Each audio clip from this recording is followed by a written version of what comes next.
Good afternoon, everyone, and welcome to today's Ask the Expert, where we explore real, relatable mental health conversations to help us all feel a little bit more grounded. And as it is with January every year, a month that is often painted as a fresh start, where we are meant to feel motivated with new beginnings. For many people, it can feel heavy, overwhelming, and emotionally draining for some.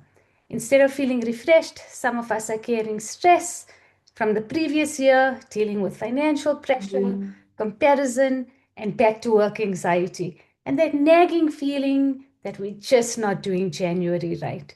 So today, we're taking a closer look at what many are calling Januworry, and more importantly, at how we can navigate it with more kindness, clarity, and practical tools for well being. So, to help us unpack all of this, we are joined by an incredible mental health professional. Our guest today is Riabetswe Bays, a registered counselor or counseling psychologist, I beg your pardon, with over 15 years of experience working across schools, tertiary institutions, and corporate environments and employee wellness programs. She currently serves as the head of staff development and a school psychologist at a leading independent school where she provides psychological support for staff, learners, and families, while also leading a well-being focused initiative at an organizational level. Ria Betsweg, thank you so much for being with us today. We are so grateful to have your insight. Good afternoon, Roshni, and thank you so much for having me. It's been a while since I did one of these, so I'm really excited to chat to you today. And good afternoon to everybody on the live. I hope you guys find this session really valuable in terms of where we find ourselves at this time of the year. We're so excited to have you. I mean, we're all dealing with, I think a lot of us are dealing with January. And so we're so excited to just dive right in. So let's start at the beginning. A lot of people are saying to us on the lines, and as we pass by them, a lot of them are saying that they come into January with getting a little bit of stress from the year before. So just tell us, Ria, how do we recognize when that stress is starting to impact on our mental health? Mm. And I think that's such a good point. And I want to bring in a phrase here that we can refer to as carryover stress. You know, a lot of the time we make this assumption that, okay, no, but in January, then I'm going to start afresh, right? But that doesn't always happen. It often doesn't happen that way.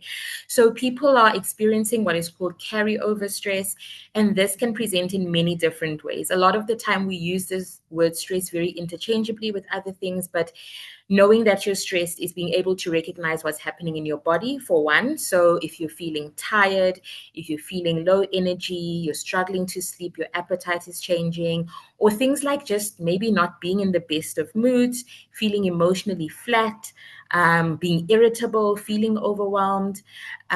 Those are very common when it comes to stress reactions, but also if it has been going on for quite a while, we start to notice that these symptoms are persistent. Very often we get irritated and then we can move on from it.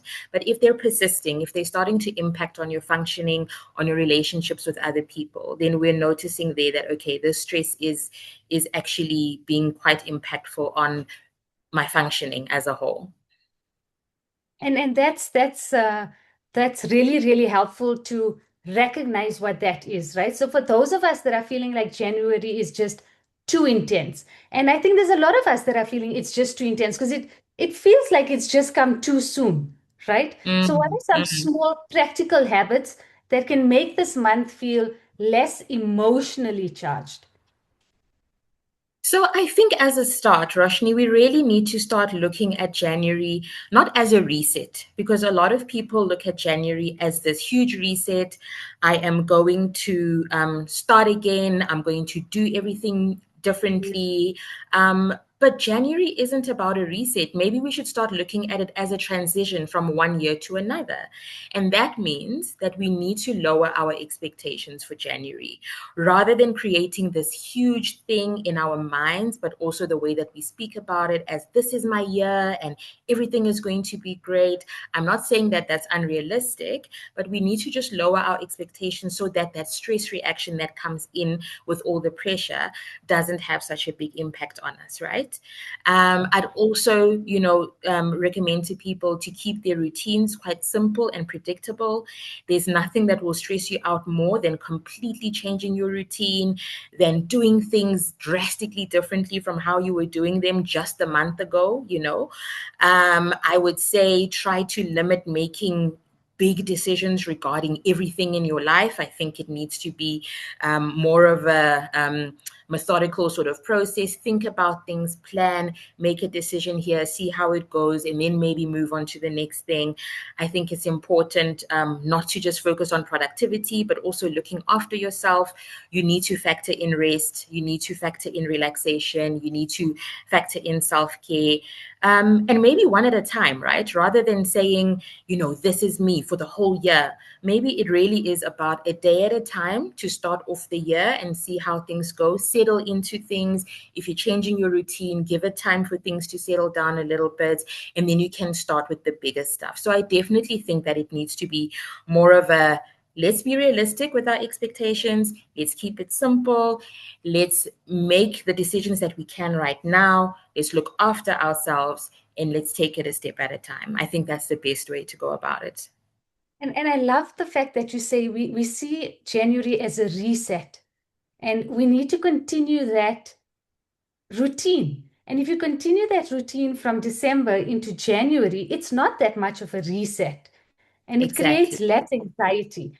And that anxiety that we create, we tend to think of that anxiety as just in the mind, right? And it's not just in the mind, because when we create it as just in the mind, it starts to affect our body too, isn't it?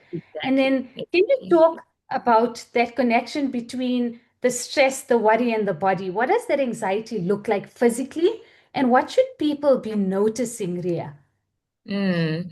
So a lot of people will say that with anxiety, they actually start to feel it in their body. They'll start to have these symptoms like, oh, my chest is tight, or my heart is beating faster than normal, or I can't relax. I've got tension in my body, hyperventilating, feeling restless.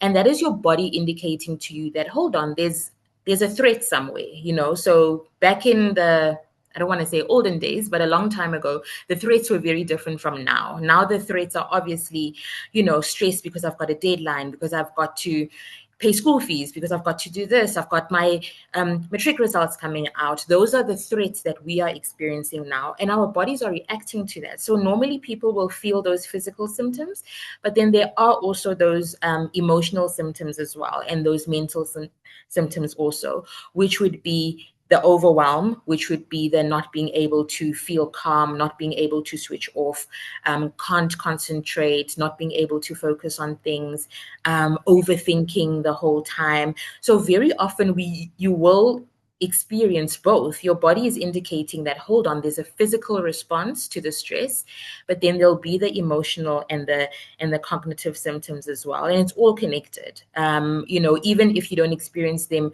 to the extreme, there will be a symptom from each of those, and that is how it's connected. It's all indicating to you that there's something that you are responding to, and it's important to think about what that could be, and then therefore what the safety plan is it for that. Right. Yeah, you mentioned financial stress, and a lot of calls we've been receiving to the call center is about financial stress. So many people over December have to pretend like they're financially okay, right? And then they overdo the financial, pretend like they have enough money over Yes. December, okay? Um, and I know I've disappeared, and nobody needs to see me, so it's okay. I'm going to carry on speaking. One of the biggest stresses in January is money, but it's Yeah. something many people struggle to talk about. How do we open up about these financial conversations in healthier ways? Mm. Thank you so much for asking this question, Roshni, because I think it's a very important one. As you said, you've been getting calls about financial stress. You're very aware of the financial pressure that people are under. And I think you're 100% right. In December, it's about fun times. I mean, I know no one enjoys December like South Africans, right? Like we like to have a lot of fun, but that does come with a lot of financial obligations. I think a lot of us help out our families. A lot of us celebrate with our families for the whole of December. So financial stress is actually more common than we think. It's just that people don't really speak about it. It's a very difficult topic to speak about.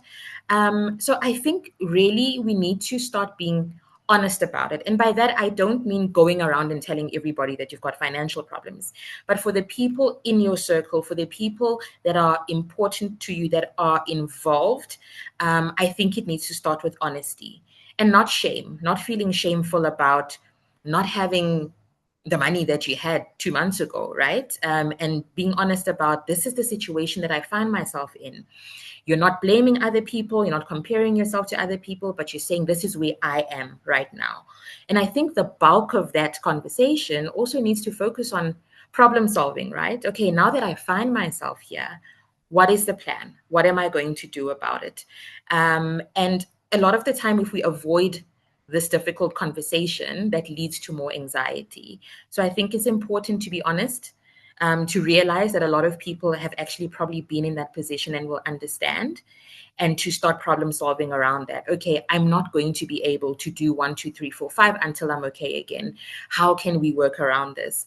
Can you assist me? Can we come to some kind of understanding and agreement that this is what the circumstances look like and this is all we can do at this point in time? And also prioritizing. It's important to prioritize what is important and where the finances need to cater to and what can wait, right? But that's all part of the problem solving process. Right. Now let's talk about the guilt, about not feeling excited about the new year. Many people are not excited about the new year. How normal is that? And how can we deal with that pressure about not being excited about the new year? Because for many of us, it's okay to not be excited about the new year. Mm. How normal is that to not be excited, and how do we deal with that pressure for not feeling excited about the new year? Yeah, it's very normal, Rashni. It's so normal. I mean, I just want to go back quickly to how not everyone was excited about December, right? Because it comes with expectations, it comes with pressure, and it comes with stress. So, not everyone was excited to go back home. Not everyone has wonderful relationships with their families. So, just as much as that was normal, that not everyone is excited about December, not everyone is going to be excited about a new year. Because again, that does come with pressure, it does come with stress, it comes with high expectations. So, it's really important to normalize that not everybody is going to be the super optimistic person about January. Emotions don't follow the calendar. So emotions don't care whether it's January or June or August or whatever it is. So it's important to normalize that not everyone is going to be excited. Not everyone wants to set New Year's resolutions. Not everyone has major plans. It's important to just allow yourself to feel what you need to feel. And it's important to be compassionate towards oneself. If you're not Right. feeling super excited about January, it's okay to say to yourself, you know what, I'm not excited about it. Why is that? What are the things that I can focus on that are going to build my excitement, or that are going to build things that I can get excited about regarding goals or plans or work, school, relationships, whatever it is. It can be a myriad of things. So that self-compassion becomes so important when you're not excited, because it's okay to not be excited. And that pressure is often what affects that, feeling that pressure to be this optimistic person when it really is just a transition into another year. And it's not necessarily going to be a flick of the switch like that, you know? And now many of us are scrolling through social media, okay? And looking at Mm. how perfect everybody else's life is on social Yeah. media. January is also peak comparison season, New Year goals and glow ups and social media perfection. How do we protect our mental well being from all of that, from everything that we are looking at on social media and that social media pressure? How do we protect Mm. our mental well-being from that? So I do want to, and I absolutely love this, and I've never forgotten it. I do want to emphasize that social media are people's highlights. It's not Right. reality. It's not people's real lives, right? We post what we want people to see. We post holidays, nice food, drinks with Yes. friends, something that we've bought. It's just a highlight reel of someone's life. So it's important to bear that in mind when we're scrolling and we're looking at all of these posts. We don't know what's actually going on in the person's actual life, right?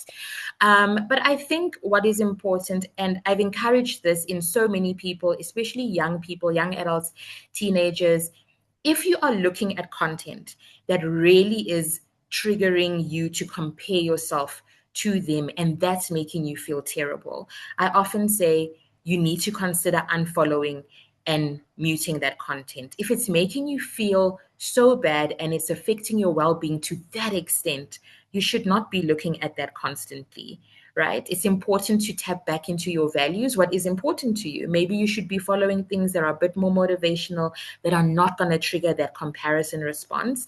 It's important not to spend too much time scrolling and scrolling and scrolling, because what the algorithm does, it's going to show you more of what you've been looking at, and then you feel worse and worse and worse. If all you're looking at is vacations, guess what you're going to see? Only all the wonderful vacations that people have been on, right? And this is Instagram, it's TikTok, it's everywhere. That's how algorithms work. So it's important maybe to limit scrolling, have a look at what you are actually scrolling, but most importantly, looking at what is important to me. What is it that I want to see online that is going to motivate me, that's going to make me feel good? I, for one, just love videos of dogs doing silly things. And that's all I see on my TikTok, which is great. That makes me laugh. Very often, it's very positive, it's very silly. I'd rather see a whole bunch of that than a whole bunch of stuff that's going to trigger those negative emotions and that's going to make me feel some kind of way. So I think we have a responsibility to protect our well-being by actually managing our social media use. And that's our responsibility. It's your Yeah. device. You get to choose what you're looking at. If it's triggering something, you must be aware of that and you need to change that for yourself. Right. And I think it's maybe putting in those boundaries, right? Putting Yeah. in those boundaries. Maybe it's a challenge we should put out for all of ourselves is putting in those boundaries. What's good for me and what's good for my own mental health. Because I think in Uh-huh. January it can feel like everyone wants something from us financially, emotionally, socially. How can we Yeah. maintain those healthy boundaries during this time? Yeah. And So, I mean, boundaries, as we know, and as I'm sure many other of the psychologists you've had on have probably mentioned, boundaries are incredibly, incredibly important. Boundaries actually protect our relationships. They do not harm our relationships. They're actually there to ensure that our relationships stay healthy. So it's important and it's necessary to set healthy boundaries, to set limits. You can say no without explaining why. Boundaries aren't confrontational, they are not aggressive. They really are there for other people to understand what you can and can't do. They allow you to check your capacity. And this applies to, and you said this, Roshni, already, financially. If you have to say to someone, you know what, I really wish I could help you, but I actually can't. I'm not in a position to be able to help you right now. You don't have to explain why. That's a boundary. Unfortunately, I'm not going to be able to. Emotionally, there are some people that are quite demanding, right? Emotionally, let's say you're going through something. It's okay to say to someone, you know what, I'm not in the right space at this time to be able to have this conversation. Can I check in with you tomorrow or in a couple of days? Socially, some people feel like it's too overwhelming to be around people right now. It's okay to say, you know what, I'm not really up for it, but I'll let you know when I can meet up or whatever it is. So boundaries are there to actually protect not only you, but the other person as well. They are there to protect all of these relationships that we have with other people. So again, for me, it's a no-brainer. It's a non-negotiable. You need to set healthy boundaries in order to be able to maintain relationships with other people. yeah, I loved what you said there. And I think I just want to reiterate that you can say no without having to explain why. And that's so important to just reiterate. Ria, Yeah. with back to school and with back to work, many people are feeling so anxious about returning to work because a lot of people have just gotten back to work. Everyone got Yeah. back to school on Wednesday after the holidays. How do we recognize these feelings of um, of back to school anxiety? How do we recognize these feelings early, and what tools can help us cope, whether it's back to school anxiety or whether it's back to work anxiety? Help everyone recognize these feelings early and give them some tools to cope, please. Mm. So over the past, I don't know, couple of months or years or whatever, I've noticed people on Sundays, they start to post the Sunday scaries, like, oh no, tomorrow I'm going back to work, and you can sort of pick up on the emotion behind that. There's an anxiety, there's a sense of dread, there's a, oh my goodness, I can't believe it's already Monday, right? So some people will show it. You'll be able to pick up this person's not okay, they're in a bad mood, they feel this sense of dread, they might not sleep very well, they may be particularly irritable, they may feel anxious. So all of those feelings are indicative, right, of this anxiety of, oh my goodness, I have to go back, and I'm going back into this space, and I'm going back into that particular routine.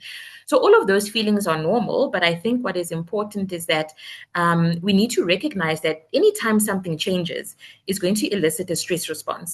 And this is just another change. Back to school, back to work, it's a change, it's a transition, it's something that we're doing different from what we've been doing for the past couple of weeks. So it's important maybe to just break down the process of returning into steps, like, okay, we're going to do this first, and then this, and then this. So something that's a little bit more manageable, rather than, oh my goodness, I have to go back and just jump into everything. What are the small little steps? Being very practical about it. And then when you're feeling stressed and when you're feeling anxious, maybe to just give yourself a moment, deep Yeah, breathing, grounding, going for a walk. I will have a drink of water. I will have a cup of tea. I will actually just call someone and just have a quick chat. What are the small little practical things that you can do to manage that feeling and manage that anxiety? And it's usually those activities that help you just to ground and to relax a little bit and to take a moment to yourself. Allow yourself to feel what you feel, acknowledge it, and then you yeah. just move on to the next small step. Yeah. And acknowledging that it's okay to feel like that. A It's hundred okay to percent. feel overwhelmed. It's okay to feel that I am stressed. And it's okay Mm, to feel that way, but not to sit with it for too long, but to acknowledge that it's exactly. okay to feel that way. And so Exactly. for everyone that is feeling like they need that support, or for everyone watching today who may feel alone, they know that they have the South African Depression and Anxiety Group, right? So that's okay. But what are some other accessible resources or steps that they can take to look after their mental health? So I want to ask you, what sort of support is available for those feeling alone? So they know they already have the South African Depression and Anxiety Group. But Ria, what Mm. other accessible resources are available for people to look after their mental health? So, before I go into that, Roshna, I do want to just commend the South African Depression and Anxiety Group for all the work that you do. You are always available. You have brilliant counselors on the line. You have all of the resources on your website, and I think really that is the port of call, right? Like, yes, there's the helplines, but then if you don't necessarily want to speak to someone, you can go onto your website and access those resources and implement what you need to implement. So that's the first step, that there are these mental health resources that are available online. I think it's important for someone to have at least one safe person that you can speak to. It doesn't have to be a therapist, it doesn't have to be, a social worker. But if there's one safe person in your life where you feel connected to. Human connection is especially important for mental well-being. Having a connection to another person, knowing that there's someone that is there for you if you need to, I think is really important. Community mental health services, so at your local clinic, or if there are organizations within your communities, the support groups that are available, those are really important. What you can do at home for yourself, I think most importantly, is to look after yourself.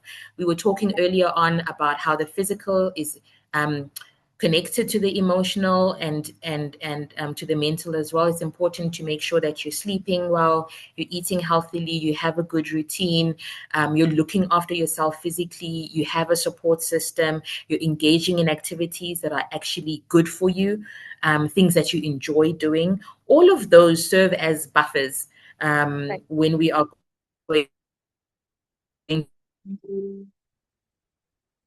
through stress and when we're going through pressure. So as long as your space, you are more likely to experience good mental health. But there are all of these resources that I've mentioned that are available, including SADAG as well. Thank you. And so now I'm going to ask you for two messages before we close off. So the one is in terms of understanding worry and anxiety. If you could share one key message with everyone watching, what do you wish more people understood about worry and anxiety, and especially at the start of a new year? What do you wish more people understood I about think the worry and first thing, anxiety? yeah, I think the first thing is that worry and anxiety don't mean that there's something wrong with you. It's Right, actually your body's way or your brain's way of protecting you. It's right, indicating to you that there's something going on that you need to pay attention to. So it doesn't mean that there's anything wrong. It's like an alarm bell that, hold on, we feel like we're in danger. What is actually going on? That's the first thing. The second thing is I really want people to understand that learning how to deal with it is more effective than ignoring it. right. What can I do? I can implement this. I can do this. I can do this kind of exercise. I can talk to someone in this way. Or, this is one grounding exercise that worked for me last time. So I'm going to carry on doing it. Learning how to respond is going to help you much more than pretending like it doesn't exist, because it's just going to sit there and it's going to fester, and it probably will get more and more difficult to deal with as time goes on. So those are the two things. I think understanding that there's nothing wrong, it's normal, but it's telling you something. And then the second thing, which leads right from the first point, is that how do I respond? How do I deal with this in a way that's going to work for me? Okay. And then finally, if someone is watching right now and bearing in mind that this gets recorded and stays on our platforms, if someone is watching right now and is thinking, I'm not coping, I'm struggling, I can't handle this, I can't do this, what do you want to say to them today?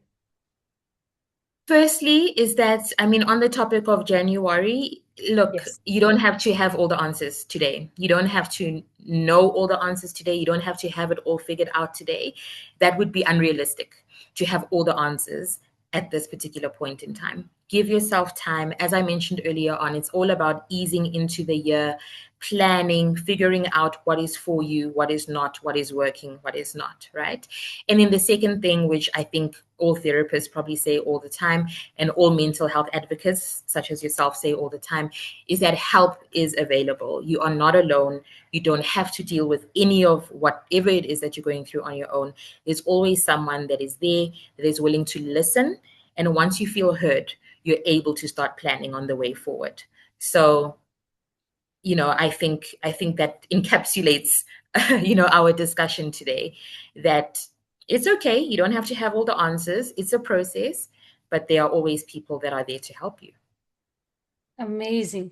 I just want to thank you so much, Ria Betsway, for your wisdom, your warmth, especially. We felt it through the camera today, and your practical guidance. Thank you to everyone watching. And remember, it's okay if January feels difficult, if it feels overwhelming. You don't have to have everything figured out, like Ria said, and support is always available. If someone you care about is struggling, feeling overwhelmed, or just need someone to talk to, you can reach out to the South African Depression and Anxiety Group for free support and referrals 24/7. Our number is 0800 21 22 23, or you can WhatsApp us on 076 882 2775. These services are there for you or anyone that needs them. You do not have to go through this alone. Thank you for joining us today on Ask the Expert. Take care and be kind to yourselves. Goodbye. Thank you. Bye, everyone. Thanks, Rashni. Thank you, Ria.